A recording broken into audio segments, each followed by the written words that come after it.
Hello student, my name is Durga Mishra. आज हम class 11 के अगले वीडियो लेक्चर में उपस्थित हुए हैं। तो ये जिस के अंतर्गत में देखिए, आज जो हम पढ़ने वाले हैं टॉपिक, वो आज पढ़ेंगे कि एक सदिश का एक तल में आयताकार घटकों में किस प्रकार से हम वियोजन करते हैं, या किसी सदिश का एक तलीय में 2 डायमेंशन में किस प्रकार से उस सदिश का हम वियोजन कैसे करेंगे वो देखेंगे। इससे पहले जो वीडियो लेक्चर के अंतर्गत में वहां पर क्या बताया गया था कि दो वेक्टरों को, भाई मान लिया दो वेक्टरों को हमने जोड़ा है और वो दोनों एक दूसरे थीटा के कोण पर जुड़े हैं, तो उनके संदर्भ में वहां पर उनका परिणामी कैसे निकाला गया था, ठीक है। और उसका परिणामी जो हमने प्राप्त किया था r बराबर क्या मिला था आपको, √p² + q² + 2pq cos theta, तथा दिशा के लिए वहां पर जो आपको फार्मूला मिला था, दिशा के लिए क्या मिला, दिशा के लिए आपको मिला था tan थीटा बराबर वहां p sin theta plus p + q cos theta, इसके रूप में आपको वहां पर फार्मूले प्राप्त होते। तो आज हम जान रहे हैं वहां पर क्या है, अगला टॉपिक आपका किसी सदिश का एक तलीय, किसी सदिश का एक तलीय आयताकार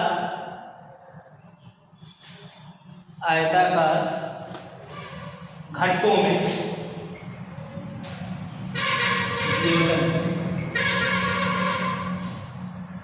अब देखिए कैसे करेंगे इसका वियोजन। मान लेते हैं हमारा यहां पर एक वेक्टर है 2D प्लेन में, एक O है, x एक्सिस है और ये y एक्सिस। तो माना हमने हमारा एक वेक्टर क्या है OA, ठीक है। तो अब यहां पर देखिए, माना OA सदिश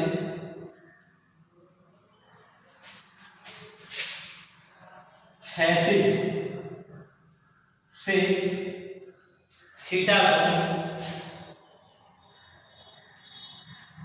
बनाता है। अब देखिए अगर इससे थीटा कोण बनाएगा तो एंगल से कितना हमें आता है, तो क्षैतिज घटक px तथा ऊर्ध्वाधर घटक py। एक बात ध्यान दीजिएगा, जिसके साथ में आपका थीटा बनेगा, देखिए अगर हम इस प्लेन की बात करें तो इस प्लेन में आपको पता है ये हॉरिजॉन्टल है, ये वर्टिकल है, ठीक है, ये हम जानते हैं। लेकिन जब कभी भी किसी वेक्टर का वियोजन करते हैं, रिसोल्यूशन करते हैं, तो रिसोल्यूशन करते समय आप वहां पर ध्यान दीजिएगा, वो उस प्लेन के अंतर्गत में भले ही क्षैतिज हो या वर्टिकल हो, हमारा जो मुख्य मेन होगा, हमें देखते हैं कि वो वेक्टर किसके अबाउट में थीटा कोण बना रहा है। जिसके अबाउट में थीटा कोण बनाएगा, अगर वो हॉरिजॉन्टल है तो हॉरिजॉन्टल घटक होगा, यदि अगर वर्टिकल में है तो वो वर्टिकल वाला हॉरिजॉन्टल होगा और जो हॉरिजॉन्टल वाला है वो वर्टिकल हो जाएगा। तो आप देखिए आपका क्षैतिज घटक क्या हो गया PS और वर्टिकल घटक PY, ये यहाँ पर क्या हो गया, इसी का समांतर है, क्लियर हो गया। अब अगर हम परिणामी की बात करें, इसको हमने क्या मान लिया, P मान लिया, तो अब क्या होगा, यहां पर भाई त्रिभुज का नियम लगाया जाता है, तो क्या हो जाता है, सदिशों के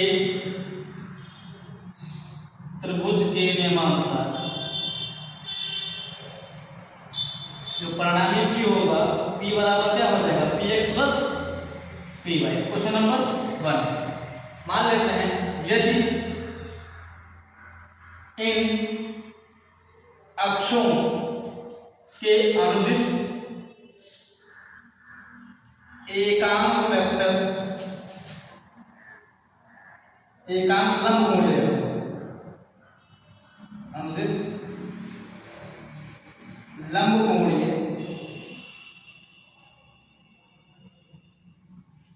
एकांक वेक्टर क्या हो जाए, I कैप x के अबाउट में तथा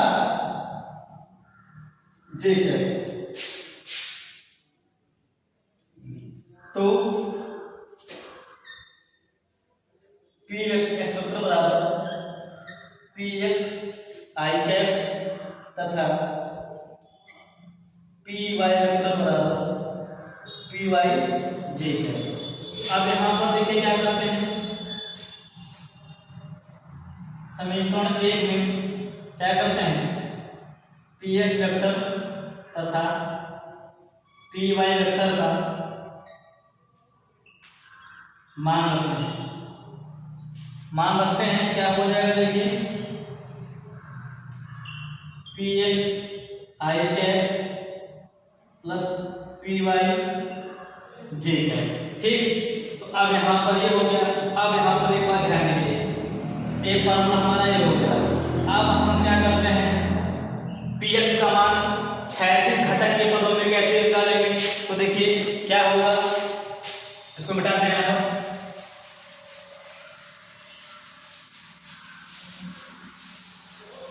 तो अब देखिए पी एक्स बराबर, अगर हम क्या करें त्रिभुज की, त्रिभुज कौन सा, यहाँ पर ये हो गया त्रिभुज बी, तो समकोण त्रिभुज ओ बी ए, तो क्या हो जाएगा, देखिए कॉस थीटा बराबर आधार बटे कर्ण, क्या हो जाएगा, आधार थीटा के सामने वाला लंब या आधार, ये कर्ण, आधार कितना है आपका पी एक्स और कर्ण आपका कितना है आपका पी, तो इसका मतलब हो गया पी एक्स बराबर पी cos थीटा। इसी प्रकार अगर हम साइन थीटा लें, साइन थीटा बराबर लंब बटे कर्ण, साइन थीटा बराबर पी वाई अपॉन पी, तो क्या हो जाएगा पी वाई बराबर पी साइन थीटा। तो अब आपको यहाँ पर पता रहे कि यदि अगर जिस एक्सिस के अबाउट में उसका थीटा बनता है उसका क्षैतिज घटक लिया जाए, तो क्षैतिज घटक उस वेक्टर के अबाउट में, मान लीजिए अगर ए है तो ए cos थीटा होगा, अगर बी है तो बी cos थीटा होगा। ठीक है, एक्स के अबाउट देखिए पी एक्स बराबर क्या हो गया, पी cos थीटा हो गया, और पी वाई बराबर क्या हो गया, पी साइन थीटा हो गया। इतना मान पता हो गया यहाँ पर। तो अब यहाँ पर क्या करते हैं, देखिए समीकरण अगर आई मानते हैं, इसको हमने 2 मान लिया, इसको हमने 3 मान लिया, क्या करेंगे यहाँ पर, समीकरण 2 बार समीकरण 3 को वर्ग करके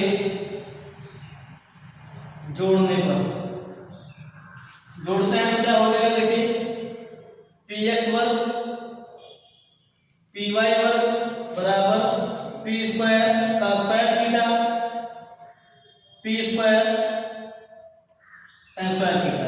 क्या आ जाएगा, ध्यान दीजिए, देखिए दोनों ओर से हमने पी स्क्वायर कॉमन लिया, कितना हो गया का square theta plus sine square theta बराबर पी एक्स वर्ग प्लस पी वाई वर्ग। अब चूंकि आपको पता है का square theta plus sine square theta की वैल्यू कितनी होगी 1, तो इसका मतलब पी स्क्वायर बराबर हो गया P X square plus P Y square, तो पी बराबर हो गया अंडर रूट पी एक्स वर्ग फिर पी वाई वर्ग। अर्थात यदि अगर हमको जिस वेक्टर के अबाउट में क्या किया गया है, हमने रिजोल्यूशन वियोजन किया है, अगर उसका परिणामी हमें क्या करना हो तो वो क्या होगा, पी एक्स जो एक्स एक्सिस के अबाउट में उसका परिमाण मैग्नीट्यूड है और आपका जो पी वाई के अबाउट मैग्नीट्यूड है उसके वर्ग, दोनों के वर्ग के योगफल का जो वर्गमूल होगा वो उसके परिणामी के बराबर होगा। अब अगर हम बात करें यहाँ पर दिशा की बात कर लें, डायरेक्शन की, तो डायरेक्शन में क्या होगा, टेन लेते हैं, तो क्या करते हैं उसके लिए समीकरण 3 भागे समीकरण 2 क्या हो जाएगा, देखिए P Y upon P X फिर क्या है P sine theta upon P cos theta, P और पी कैंसिल, क्या आ जाएगा,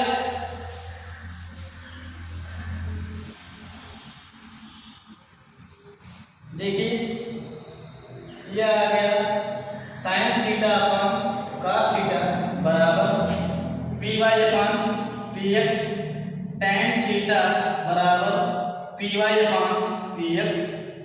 ठीक है, थीटा बराबर tan inverse P Y upon P X. तो ये हो गया इसके डायरेक्शन। तो इस प्रकार से किसी भी समतल में अगर हमको वेक्टर का वियोजन करना हो तो इस प्रकार से हम यहाँ पर वियोजन कर सकते हैं। ठीक है, तो ये तो हुआ 2D प्लेन में। अगर हम यहाँ पर 3D प्लेन की बात करें तो उसके लिए क्या हो जाएगा, देखिए समझ लेते हैं।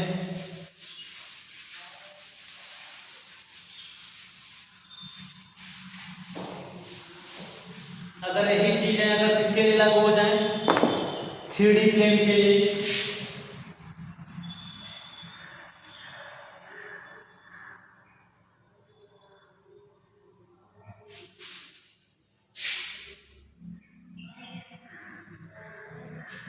तो इसके लिए सीधे क्या हो जाएगा, इसके लिए हो जाएगा सीधे P बराबर अंडर px1 py1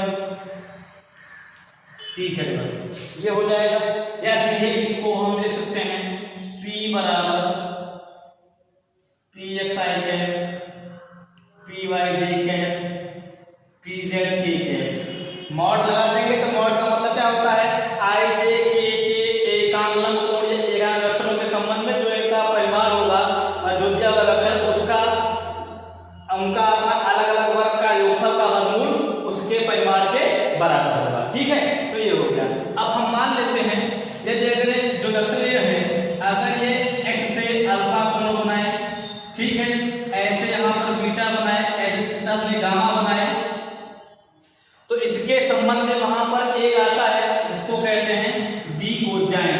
इसको हम पढ़ते हैं, फिलहाल तो पढ़ते हैं डायनामिक्स से स्टेट पढ़ते हैं इसको, जो मैथ का पार्ट है, लेकिन यहाँ पर केवल जान लेते हैं जानकारी के लिए। कभी कभी क्या होता है न्यूमेरिकल में पूछ लेता है, जिसे कहते हैं दी कोजाइन, या सीधे कहा जाता है direction of cosine, direction of cosine.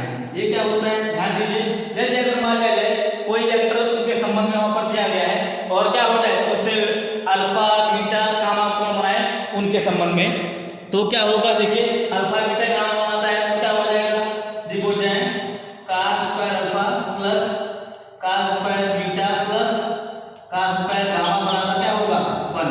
ये डायरेक्शन कोसाइन के लिए फार्मूला होता है। ठीक, लेकिन अगर मान लिया जाए ये डायरेक्शन कोसाइन को अगर साइन के क्रम में निकालने की बात कही गई हो तो उसके लिए फार्मूला क्या हो जाएगा, ध्यान दीजिए, क्योंकि आपको पता है sine square theta plus cos square theta बराबर वैल्यू क्या होती है 1, तो cos स्क्वायर थीटा बराबर क्या हो जाएगा 1 माइनस sin स्क्वायर थीटा।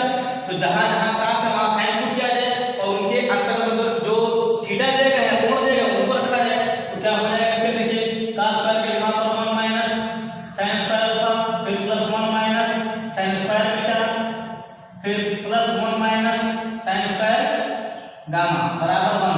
तो अब यहाँ पर देखिए इतने साइन को इधर ले आते हैं 1 को इधर ले आते हैं, कितना हो जाएगा देखिए sin square alpha plus sin square beta plus sin square gamma, तो 1 को इधर ले आए तो 3 हो गया, 3 माइनस 1 सीधे आपका आ गया sin square alpha plus sin square beta फिर प्लस sin स्क्वायर गामा बराबर 2। ये आपका साइन के टर्म में दी कोजाइन का क्या होगा फार्मूला होगा। ठीक है, तो अब इसके अंतर्गत में हमने यहाँ पर देखिए क्या जान लिया कि किसी वेक्टर का अगर वियोजन करते हैं तो उसका वियोजन में उसका अगर क्षैतिज घटक लेंगे तो वो उसके cos थीटा के टर्म में होगा, चाहे जो भी वेक्टर लिया जाए।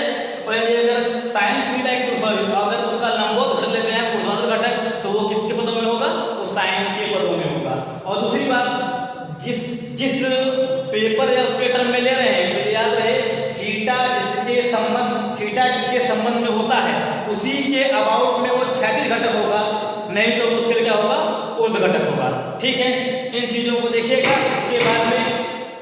इसके बाद में जो आपका अगला टॉपिक होगा उसको हम कल के वीडियो में लेंगे। जो चीजें ना उसको देखिएगा, कमेंट में पूछिएगा। Thank you watching for this.